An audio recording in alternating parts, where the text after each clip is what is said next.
Hello, আসসালামু আলাইকুম viewers. আরও একটি নতুন ভিডিও নিয়ে আপনাদের সামনে উপস্থিত হলাম। আজকের ভিডিওতে মূলত আমি আলোচনা করব দেশি মুরগির যদি ঘাড় বাঁকা হয়ে যায় এবং কাঁপতে কাঁপতে মারা যায় তাহলে এটি কোন রোগের লক্ষণ এবং সুস্থ করতে কী করণীয়।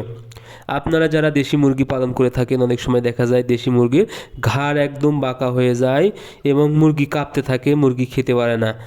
সেক্ষেত্রে আপনাদেরকে বুঝতে হবে মুরগির রানীক্ষেত রোগ হওয়ার সম্ভাবনাটা বেশি।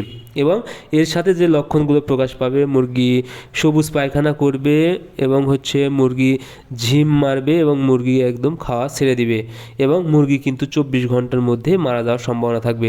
এই লক্ষণগুলো যখনই দেখবেন বুঝতে হবে মুরগির রানীক্ষেত রোগ হয়েছে।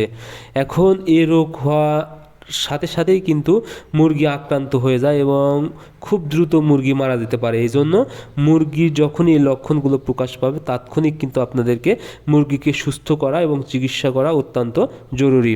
এখন আপনারা মুরগিকে কিভাবে সুস্থ করবেন, সর্বপ্রথম যে বিষয়টা সেটা হলো, যখনই দেখবেন এরকম তখনই আপনারা সুস্থ মুরগি থেকে এই অসুস্থ মুরগিকে একদম আলাদা করে নেবেন। কোনোভাবে যেন সুস্থ মুরগির এই অসুস্থ মুরগির সংস্পর্শে না থাকে সেদিকে খেয়াল রাখতে হবে, কারণ এরা একদম ছোঁয়াচে একটি মুরগির হলে অন্যান্য সব মুরগির হওয়ার সম্ভাবনা বেশি থাকে। এরপরে যে বিষয়টা সেটা হলো, আপনাদেরকে অবশ্যই মুরগিকে চিকিৎসা করতে তাৎক্ষণিকভাবে মুরগির শক্তি যোগাতে হবে, কারণ এই রোগ যখন হবে মুরগি তখন কিন্তু অনেকটা দুর্বল হয়ে যাবে। এই জন্য এর শরীরে শক্তি যোগাতে হবে এবং এর জন্য কি করবেন আপনারা 1 লিটার পানিতে চিনি 1 চামচ এবং লবণ 1 চিমটি এবং হালকা হলুদের গুঁড়া ব্যবহার করবেন। তাহলে এই মুরগিকে যদি খাওয়াতে পারেন তাহলে কিন্তু একটা ভালো স্যালাইন তৈরি হয়ে যাবে এবং মুরগির শরীরে এনার্জি চলে আসবে। এবং যখন আপনারা ওষুধ ব্যবহার করবেন, অর্থাৎ ভেটেরিনারি ওষুধ যদি কিনতে চান, সেক্ষেত্রে আপনারা অবশ্যই ইমিউনিটি বুস্টার অর্থাৎ লাইসোভিট অথবা এআইবি, এটা 1 গ্রাম 1 লিটার পানিতে আপনারা অবশ্যই ব্যবহার করবেন। তাহলে মুরগির শরীরের রোগ প্রতিরোধ ক্ষমতা বৃদ্ধি পাবে এবং মুরগির শরীর কিন্তু অনেক এনার্জি দিবে বা শক্তি যোগাবে।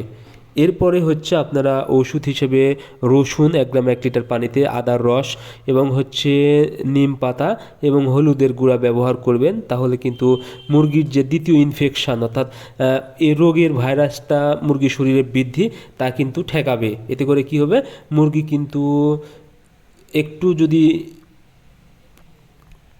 বিশ্রাম পায় তাহলে কিন্তু মুরগি অনেকটাই সুস্থ হয়ে যাবে। তবে আপনার যদি মুরগিটা একদম সুস্থ না হয়, সেক্ষেত্রে অবশ্যই ওষুধ হিসেবে ভেটেরিনারি ওষুধ হিসেবে জিনটাব্যাক 1 গ্রাম 2 লিটার পানিতে, সাথে আপনারা নিওক্সেল 1 গ্রাম 1 লিটার পানিতে ব্যবহার করতে পারেন। আশা করি মুরগি খুব দ্রুত সুস্থ হয়ে যাবে এবং অবশ্যই নিয়মিত রানীক্ষেতের ভ্যাকসিন